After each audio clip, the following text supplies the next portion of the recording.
tipo de antojo, pero pues en este tiempo de ayuno es importante que hablábamos al principio que el ayuno tiene que ver con poder apartar un tiempo exclusivo para Dios, dejando ciertos alimentos para poder dedicarnos al Señor. Y algo que aprendíamos es que si alguien no puede dominar un plato de comida, muy difícil va a poder dominar algún área de pecado en su vida, ¿cierto? O sea, si tú hoy decides no seguir el ayuno porque dices, es que a mí me cuesta, y los taquitos, y cada vez que pasan los de barbacoa, y a los de carnitas, y las tortas, y gana más un plato de comida, pues muy difícil vas a poder vencer aquel pecado tal vez que te tiene atado, encadenado, y del cual Dios desea liberarte. Así que este tiempo es un tiempo donde rendimos a Dios a esta parte tan importante de nuestra vida que tiene que ver con esta búsqueda y esta comunión.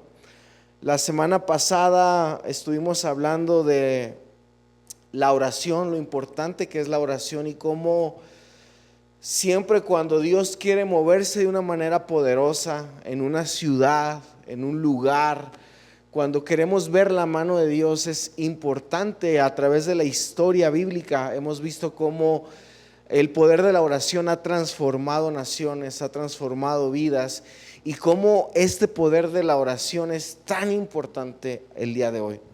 Por eso hoy, continuando como esta serie que hemos titulado Trascender, hoy quiero hablarte acerca de la adoración que trasciende. Dile a la persona que tienes a tu lado, adoración que trasciende, adoración que trasciende. Y sabes, para esto quiero que vayas conmigo en un pasaje que seguramente lo has leído en algunas ocasiones, pero creo que es un pasaje que nos muestra el corazón de Dios acerca de un verdadero adorador. Y para eso quiero que vayas conmigo en Juan capítulo 4 versos 23 y 24. Voy a leer la Nueva Traducción Viviente, y dice: pero se acerca el tiempo, y de hecho ya ha llegado, cuando los verdaderos adoradores adorarán al Padre en espíritu y en verdad. El Padre busca personas que lo adoren de esa manera, pues Dios es espíritu, y por eso todos los que lo adoran deben de hacerlo en espíritu y en verdad. Oramos. Señor, te doy gracias por tu palabra. Te pido que el día de hoy tú seas hablando a nuestros corazones, que hoy puedas usar mis labios, Señor, que hoy puedas usar mi vida para poder transmitir lo que creo que tú has hablado a mi corazón. Te pido para que hoy tu palabra haga el efecto que debe de hacer en nuestras vidas, Señor, y que hoy esta palabra pueda transformar nuestros corazones, pueda traer libertad. Que hoy tu palabra, Señor, pueda mover aquellas cosas en nuestra vida y remover aquellas cosas que no están bien, Señor, y que hoy nuestra mente pueda ser transformada, nuestra conducta pueda ser transformada por el poder de tu palabra. Te lo pido en el nombre de Cristo Jesús, y te damos gracias, Señor, en esta tarde. Amén y amén. Bien, hoy quiero hablarte de este tema de la adoración, y encontré una definición que me gustó mucho, que dice que la adoración es una rendición total a Dios a causa de la sombra de su belleza y su persona.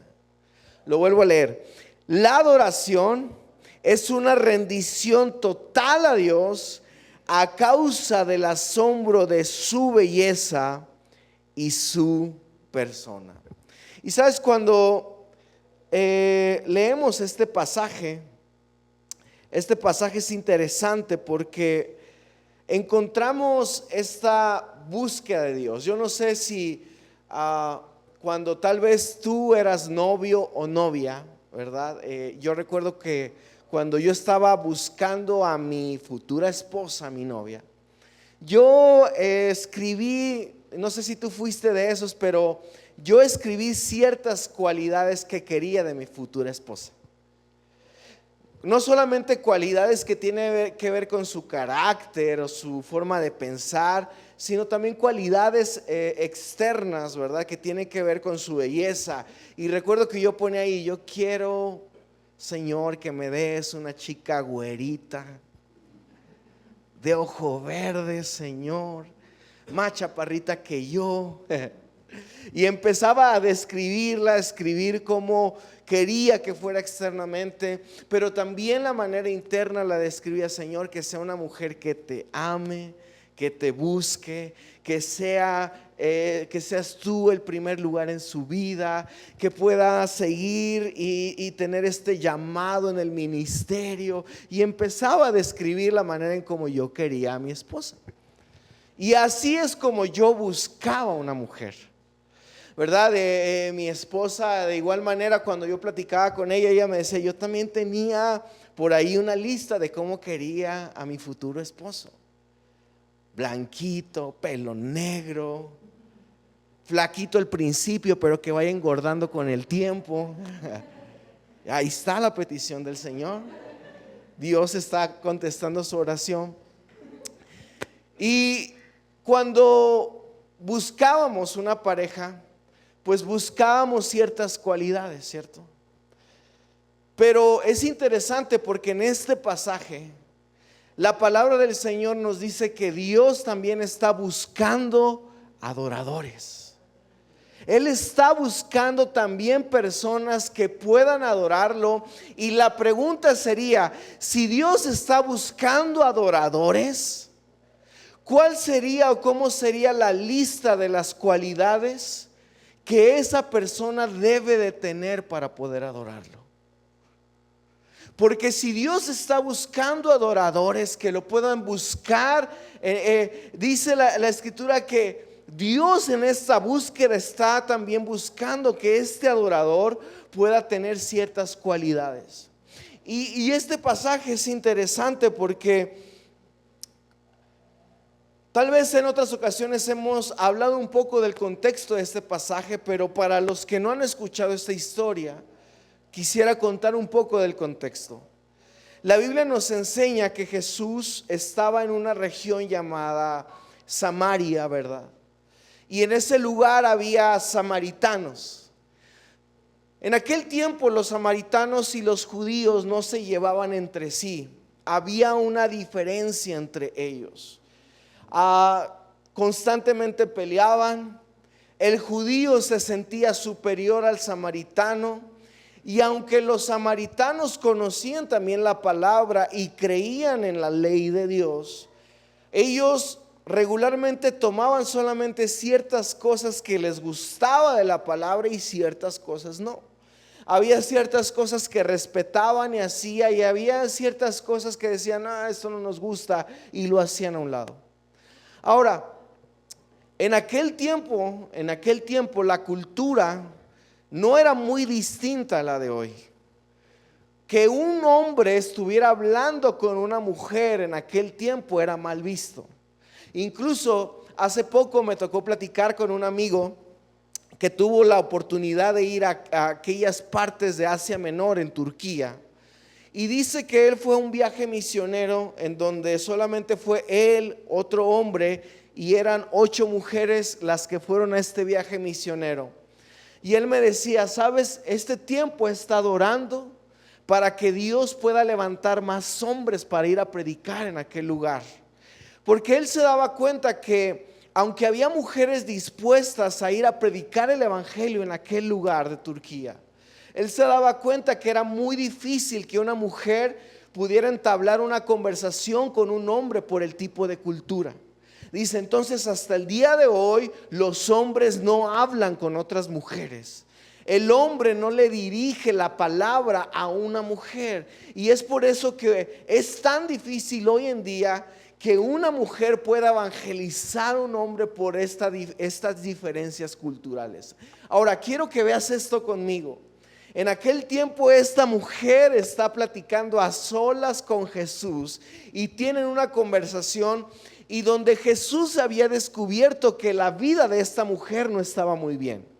Dice la escritura que esta mujer había tenido 5 maridos, y de los cuales el que tenía actualmente no era su marido. Y Jesús empieza a descubrir ciertas cosas de la vida de esta mujer, por lo cual la mujer trata de desviar la conversación, sacando otro tema y diciendo, bueno, yo sé que está sacando cosas de mi vida, pero ¿por qué mejor no hablamos de otra cosa? ¿Y por qué mejor no me dices dónde es necesario adorar? Y la mujer dice, mira, a mí me han enseñado que el lugar de adoración no es aquí en Jerusalén, es en un monte, Gerizim.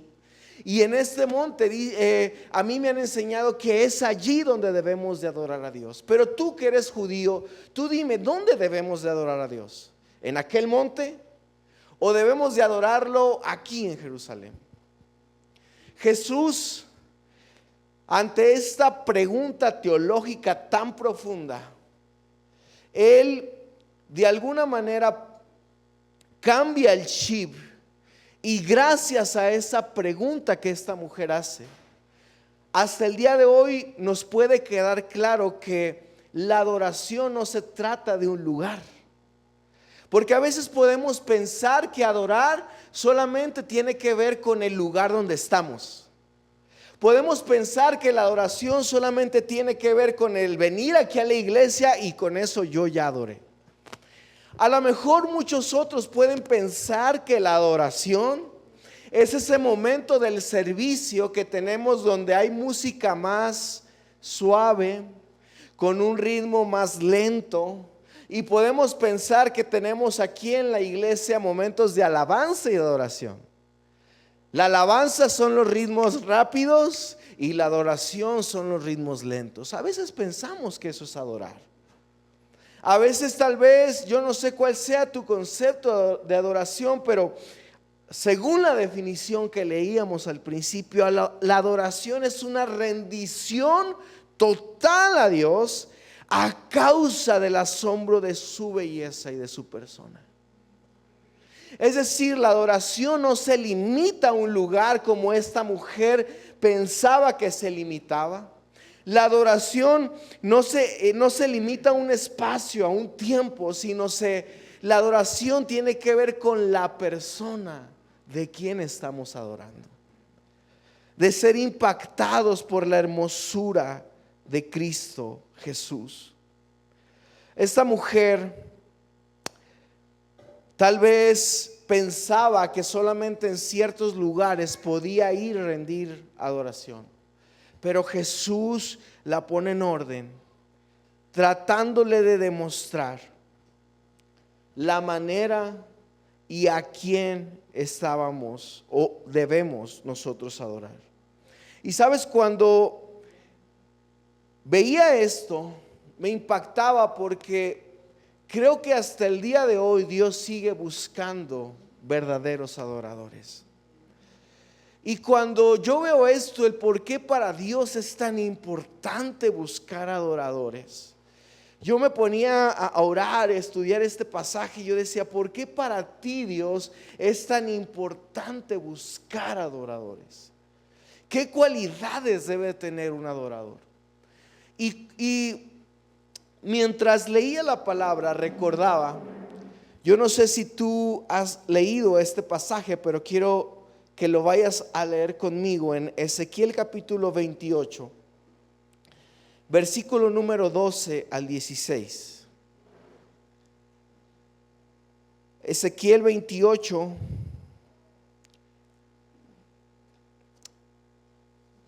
del capítulo 12 al versículo 16.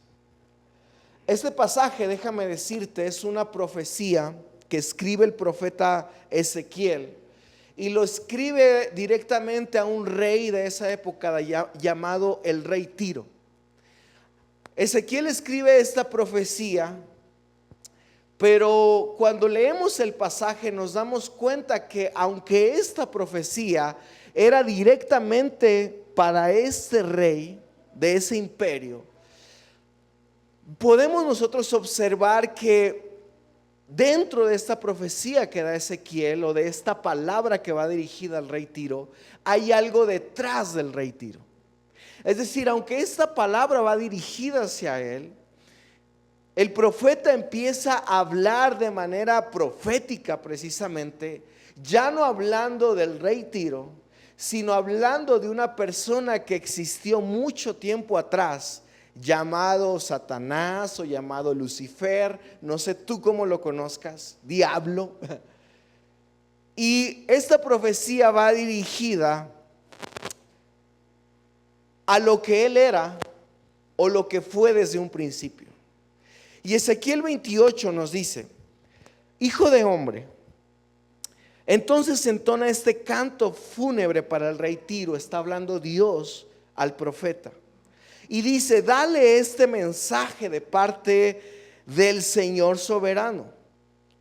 Tú eras el modelo de la perfección, dice Ezequiel, lleno de sabiduría y de exquisita belleza. Estabas en el Edén, el jardín de Dios. Aquí podemos darnos cuenta que cuando habla el profeta Ezequiel, dice: tú estabas en el Edén, en el jardín de Dios. Lógicamente y bíblicamente podemos saber que el rey Tiro nunca estuvo en el Edén, pero quien sí estuvo en el Edén fue Satanás. Y por eso sigue diciendo: tenías la ropa adornada con toda clase de piedras preciosas, cornalina rojiza, peridoto verde pálido, adularia blanca, berilio azul y verde, ónice, jaspe verde, lapislázuli, turquesa y esmeralda, y todas talladas especialmente para ti e incrustadas en el oro más puro. Te las dieron el día en que fuiste creado. Yo te ordené y te ungí como poderoso ángel guardián. Tenías acceso al monte santo de Dios y caminabas entre las piedras de fuego. Eras intachable en todo lo que hacías. Desde el día en que fuiste creado hasta el día en que se encontró maldad en ti, tu abundante comercio te llevó a la violencia y pecaste. Entonces te expulsé en deshonra de la montaña de Dios y te eché guardián poderoso del lugar que tenías entre las piedras de fuego. Ezequiel 28 nos da una descripción de cómo era este ángel en un principio. Un ángel hermoso, lleno de piedras preciosas, de lo más fino. Incluso Isaías nos habla también de este ser creado por Dios. Y dice también Isaías que este ser, ¿verdad?, estaba lleno de instrumentos en su cuerpo. Y este ser creado por Dios en un principio había sido creado para adorar directamente en la presencia de Dios. Satanás tenía este acceso directo a la presencia de Dios, y su función principal de Satanás era la adoración exclusiva a su creador, al Señor, al Rey de Reyes. Podemos nosotros ver en la escritura cómo él estaba lleno de cantos, de himnos, de alabanza, pero su orgullo le ganó. Y dice la escritura, ¿verdad? Es interesante porque podemos ver en el versículo 12 que él estaba lleno de esta excelencia y belleza. Dios es un creador de belleza extrema. Busca adoración que sea lo mejor y que podamos ofrecerla. no de la manera mediocre o de la que nos sobra, sino Dios siempre busca lo mejor. ¿Sabes? Es como cuando hablamos de la adoración, Satanás daba la mejor adoración porque él tenía lo mejor en él. Dentro de él estaba, Dios lo había creado con las mejores piedras, el mejor oro fino, los mejores instrumentos, para que él fuera un instrumento de honra y de adoración a Dios. Porque a Dios le gusta siempre lo mejor, nuestra mejor adoración. Sabes, a mí a veces me da celo y me impacta. Hace poco en Año Nuevo, como saben, celebramos el Año Nuevo aquí en la iglesia. Nos fuimos alrededor de aquí, los que nos quedamos al último, como a la 1:30, 2 de la mañana. Pero el día siguiente a mí me tocaba madrugar porque tenía que trabajar. Así que yo dije, bueno, son las 2 de la mañana, me voy a la casa, me duermo un rato y me levanto temprano para irme a trabajar. Entonces llegué a la casa y cuando llego a la casa me doy cuenta que los vecinos de enfrente tenían una fiesta de karaoke. Y todos ahí, ¿verdad? Poniendo música a alto volumen, cantando canciones. Los perros aullaban y escuchaban mejor los perros aullando que ciertas personas que cantaban. Había unos que cantaban desafinado, horrible, pero bien fuerte que cantaban, ¿verdad? Yo no sé si tú eres de las personas que te gusta cantar o te gusta el karaoke, ¿verdad? Pero hay personas, la verdad, que pues Dios no les dio, digamos, ese talento o ese don, ¿no? Y a veces cuando los escuchas cantar dices, ay, mejor cállate porque Dios se va a ir aquí de la iglesia, ¿verdad? Y hay algunos que a lo mejor no cantan aquí en la iglesia por eso, porque dicen, no, porque voy a espantar a Dios o algo, ¿no? Pero veía que estas personas cantaban desafinadas, horrible, pero no les daba vergüenza cantar. No tenían temor en cantar a todo pulmón, no tenían miedo si se sabían la canción o no. Ellos cantaban, estaban enfiestados. Y a veces me da celo porque cuando llegamos a la casa de Dios, cuando llegamos delante de su presencia, hay muy pocos que a veces levantan su voz, abren su boca para adorarle. Hay muy pocos que hoy cantan a todo pulmón y con sentimiento al saber que estamos adorando a un rey verdadero, real, santo, que está con nosotros. Y vemos que allá afuera hay gente que grita tan fuerte, adora tan fuerte a cosas vanas que terminan. Y nosotros que tenemos la oportunidad de adorar a aquel que vive por los siglos de los siglos, hay quienes no levantan su voz. Hay quienes dicen qué vergüenza, qué pena, les da temor. Pero allá afuera, enfiestados, ¡ay! Hasta el grito dan de mariachi, ¡ay! Aunque no te salga, ¿no?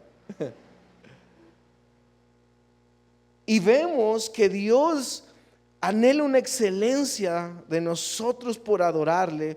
Y a veces nosotros damos a Dios no lo mejor de nosotros, sino a veces lo que nos sobra de nosotros. Es como, imagínate que yo a mi esposa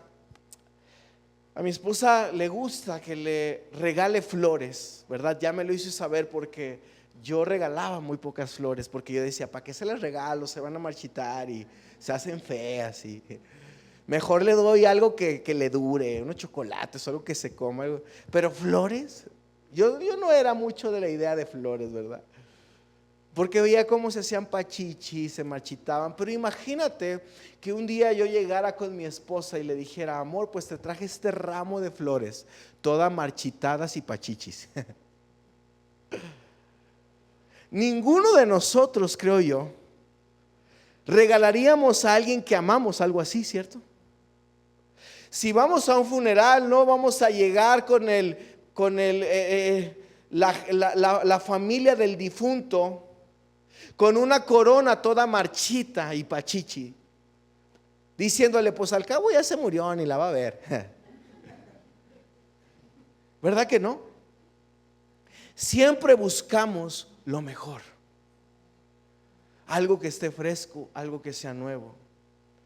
Y nuestra adoración debe ser siempre lo mejor para Dios. Por eso Dios había creado a este ser con lo mejor, porque Él buscaba la mejor adoración para Él. Satanás tenía el privilegio de tener este acceso íntimo con Dios. Él estaba en el huerto del Edén, Él estaba en el santo monte de Dios. Su trabajo era adorar y ministrar la misma presencia de Dios. La verdadera adoración nace de esta intimidad, no de un ritual. ¿Sabes? Creo que la verdadera adoración nace precisamente de esta búsqueda que tenemos del Señor. Mira, hoy en día, no sé si tú sabías, pero hoy en día, por ejemplo, ya la inteligencia artificial ha provocado que incluso haya canciones que expresen adoración a Dios. Hay canciones que hoy han sonado mucho y que se han vuelto top en ahora sí reproducciones de música, como en Spotify, en YouTube y todo esto, ¿verdad? Y muchas de estas canciones fueron hechas con inteligencia artificial. Hay una canción, ¿verdad?, que por ahí al final de la iglesia, mi papá, Darren, ¿verdad?, no sé quién la ponen mucho, ¿verdad? Habla de Saulo, Saulo, Saulo, ¿por qué me persigue? ¿Sí las has escuchado? Hay canciones con esos ritmos pegajosos que uno dice, ¡ay! Con esta sí se siente la unción, ¿verdad? Y te da ganas de adorar y cantar y ponerla a todo volumen. Pero al final fueron hechas con una inteligencia artificial. Hay personas que pueden hoy adorar a Dios de una manera incorrecta y solamente adoramos porque alguien nos está viendo. Pero la verdadera adoración nace de una intimidad. Cuando estamos a solas, cuando nadie nos ve, cuando estamos solamente Él y nosotros. Allí en la intimidad nace la verdadera adoración. A este ser creado por Dios para adorarlo, le falló la integridad de su corazón. Era perfecto, y dice la Biblia, hasta que se halló en ti maldad. Él tenía todo, tenía lo mejor, había sido creado con lo mejor para expresarle adoración a Dios. Pero se encontró en él maldad, orgullo. Y podemos ver que este adorador que había sido creado específicamente para adorar las 24 horas, los 7 días de las semanas a su creador, falló en el corazón, llenándose de orgullo. Y sabes, es interesante porque en el versículo 16 de Ezequiel 28, cuando dice, tu abundante comercio te llevó a la violencia y pecaste. Estudiaba este pasaje y decía, ¿a qué se refiere tu abundante comercio? Te llevó a pecar. Y encontraba un ejemplo para entender este pasaje. A Satanás le pasó como cuando, digamos, como cuando una persona, alguien que se dedica a trabajar en una empresa de ventas, como de cajero, no sé, ¿verdad? En un Burger King, en un McDonald's, etcétera. Imagínate que una persona llega a comprar una hamburguesa que cuesta 100 pesos, ¿verdad?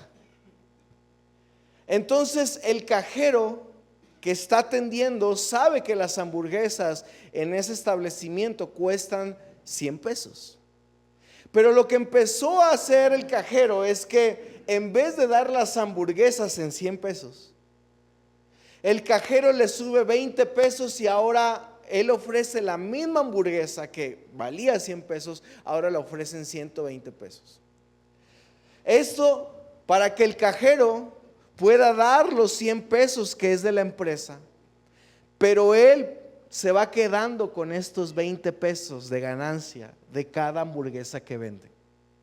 O es como cuando tu mamá te daba dinero para ir a comprar mandado y te decía, pero me traes el vuelto. Y tú, en vez de entregarle el vuelto a la mamá o al papá, te quedabas con una parte porque decías, pues esto es por mi mandado, ¿verdad? Y Satanás empezó a pecar de esa manera. Él, que había sido creado para adorar a Dios, dice la escritura que lo que empezó a hacer Satanás es que parte de la adoración que recibía Dios, él se la empezó a quedar. Todo lo que era para exclusivamente para Dios, él se quedó a quedar con una parte, con un porcentaje. Porque decía, pues yo no lo hago tan mal. Pues aquí el que canta y todos están llorando cuando canto y cuando adoro a Dios, pues es gracias a mi voz. Muchos al final lo felicitaban, le decían, oye, estuvo increíble la alabanza. Y esto que era exclusivamente para Dios, Satanás lo empezó a guardar para sí mismo. Lo que llevó a Satanás a un fallo y él se perdió. Ahora, el hecho de que Satanás se haya perdido y que no es como que Dios se haya quedado sin vacante para adorarlo. No es como que dijo, chin, ya me falló Satanás, pues déjenme subo una vacante para ahora ver quién me adora. Porque yo no sé si tú sabías, pero incluso la Biblia dice que si tú y yo no le adoramos, incluso las piedras lo harán. Dios de alguna manera siempre ha provisto esa parte para adorarlo, pero Él anhela que tú y yo podamos ser esos adoradores que puedan rendirle adoración a Él. Ahora, ¿qué cualidades debe de tener un adorador? ¿Cómo es esta búsqueda que Dios hace? Él dice en su palabra que Él está buscando personas que lo adoren en espíritu. En espíritu. Y sabes, cuando vemos esta parte que Dios busca adoradores que lo adoren en espíritu, Él no solo está buscando personas que lo adoren por emoción, por sentimiento. Adorarlo en espíritu es esa adoración que nace del Espíritu Santo que está en nosotros, y ya no dependemos de un lugar físico. Es decir, mi adoración ya no depende si estoy en el templo, en la iglesia solamente, en un grupo de oración, sino que mi adoración es conectarme con Él 24/7 en el auto, en la oficina, en un parque, en cualquier lugar. Y por eso Jesús, cuando habla con la samaritana, le dice, no se trata de un lugar. Ahora es posible adorar a Dios, y Dios busca que lo podamos adorar en cualquier lugar. En cualquier lugar. Por eso Él busca que lo adoremos en espíritu. Dice la escritura que Él busca también que lo adoremos en verdad. Esta adoración tiene que ver con estar alineado con el carácter de Dios y su palabra. Es decir, cuando lo adoramos en verdad, Lo adoramos siendo conscientes de quién es Dios, de acuerdo a lo que Él nos muestra en su palabra, a la revelación que tenemos por medio de la palabra de Dios. Por eso lo debemos de adorar en verdad. Hay veces, tal vez, donde nuestra vida fuera del culto dice amén. A veces lo que cantamos el domingo decimos amén.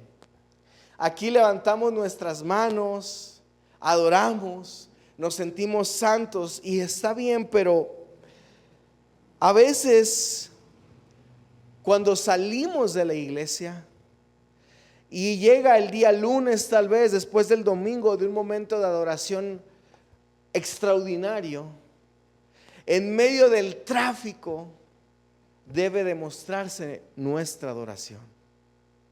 Porque hay veces que solamente vamos renegando, vamos peleándonos con la gente. Hay veces que fuera de la iglesia nuestra vida refleja no una vida de adoración, sino todo lo contrario. Y Dios busca que lo podamos adorar en verdad.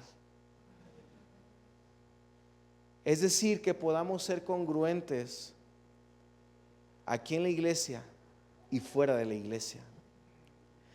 Dios no solamente busca que lo adoremos en espíritu y en verdad, sino busca que lo adoremos con un corazón humilde, quebrantado. El Salmo 51, 17, fíjate lo que dice. Salmo 51, 17 dice: el sacrificio que sí deseas es un espíritu quebrantado. Tú no rechazarás un corazón arrepentido y quebrantado, oh Dios. Este Salmos 51 lo escribe David, este salmista, y lo escribe en medio de un momento que él había tenido en su vida de falla o de pecado. Él, cuando escribe este Salmo 57, él había pecado cometiendo adulterio con Betsabé. Y dice la escritura que cuando comete este pecado, David se arrepiente, escribe este salmo y él se da cuenta que un espíritu quebrantado y un corazón arrepentido, Dios no lo rechaza. La adoración tiene también que ver con eso, con el arrepentimiento, con el cambio de vida. La adoración no se limita solamente a venir aquí un domingo a la iglesia y cantar canciones bonitas para Dios. Dios quiere que vivamos una vida arrepentida con un corazón quebrantado. Eso muestra adoración. La Biblia dice también en Romanos 12:1: por lo tanto, amados hermanos, les ruego que entreguen su cuerpo a Dios por todo lo que Él ha hecho a favor de ustedes, que sea un sacrificio vivo y santo, y la clase de sacrificio que Él le agrada. Esa es la verdadera forma de adorarlo, cuando presentamos nuestros cuerpos como un tributo. Esa es la forma de adorarlo. Yo te decía al principio, y se me pueden ir ayudando, chicos, que la adoración es una rendición total a Dios a causa de su belleza y de su persona. Es una rendición total. Una rendición total. Estamos hablando acerca de la adoración que trasciende. Y sabes, es increíble poder ver cómo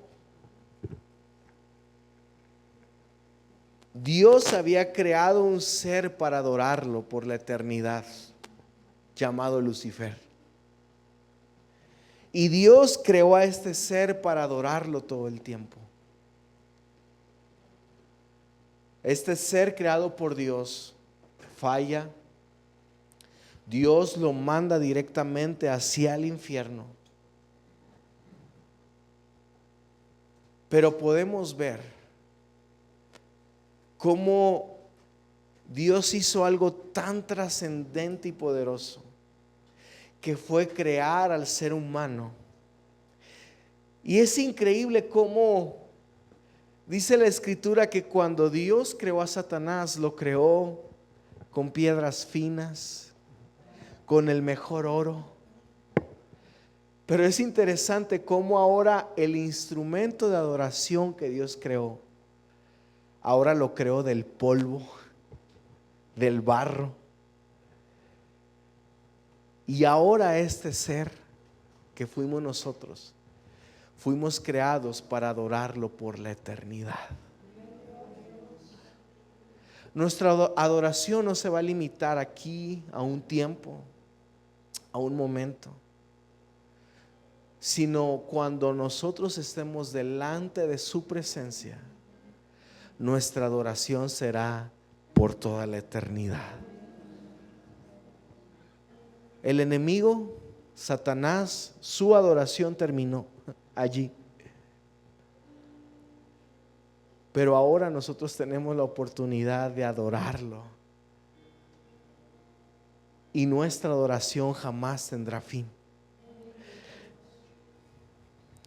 Lucifer quiso adorarse a sí mismo y cayó. Pero nosotros fuimos creados para adorar a Dios y permanecer. Porque cuando Cristo es el centro, la adoración deja de ser un momento y se convierte en una forma de vivir. La adoración no es simplemente este momento que vamos a tener. La adoración tiene que ver con mi forma de vida. Cómo yo me comporto con mis amigos en el trabajo. Cómo yo me comporto allá afuera. De esa manera yo muestro verdaderamente mi adoración a Dios. Mi adoración no es solamente un canto bonito, que es parte de mi adoración, pero mi adoración tiene que ver más con que Cristo sea el centro de mi vida y que mi forma de vivir sea diferente. Así que si hoy tú quieres que tu adoración pueda trascender por la eternidad, hoy necesitamos hacer cosas prácticas. Número 1, si hay pecado en ti hoy es un buen momento para que puedas arrepentirte de tu pecado. Para decirle: Señor, yo reconozco mi orgullo, reconozco mi falta. Porque sabes, lo que hizo que Satanás perdiera su privilegio de ser ese ser creado para adorarle fue su orgullo. Creer que él podía ser igual a Dios. El hecho de creer que nosotros somos muy buenos, que no tenemos fallas. Hay gente que a mí me ha tocado hablarle de Cristo y me dice: mira, pero es que yo no soy una mala persona. Mira, es que yo la verdad no le hago mal a nadie.